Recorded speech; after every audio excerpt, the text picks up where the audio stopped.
What is perimenopause? So a lot of people don't even understand or know what that is actually.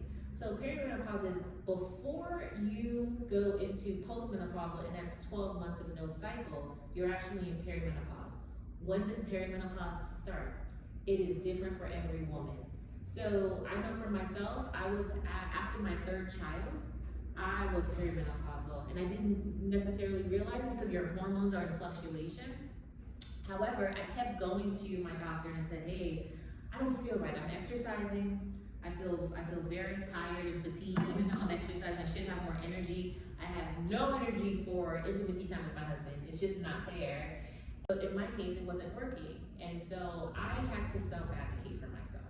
And so I would recommend to anyone, even if your doctor tells you there's nothing wrong with you, you're fine, and you still feel this is just not quite right, you want to make sure that you keep going further. You're exercising, you're talking to, maybe you might have to find another doctor. I apologize, but the doctors nowadays, they just don't have the education. They get 4 hours of training on menopause.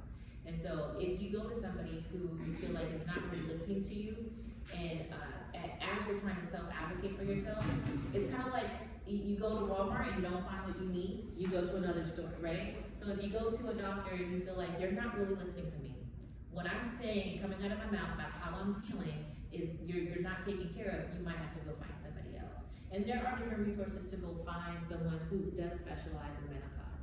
But perimenopause typically starts in your about late 30s, early 40s, right? However, what I would say is that get your lab work done. You have to go and see where your thyroid levels are. It could actually be a thyroid issue versus an estrogen. There's 3 different types of estrogen.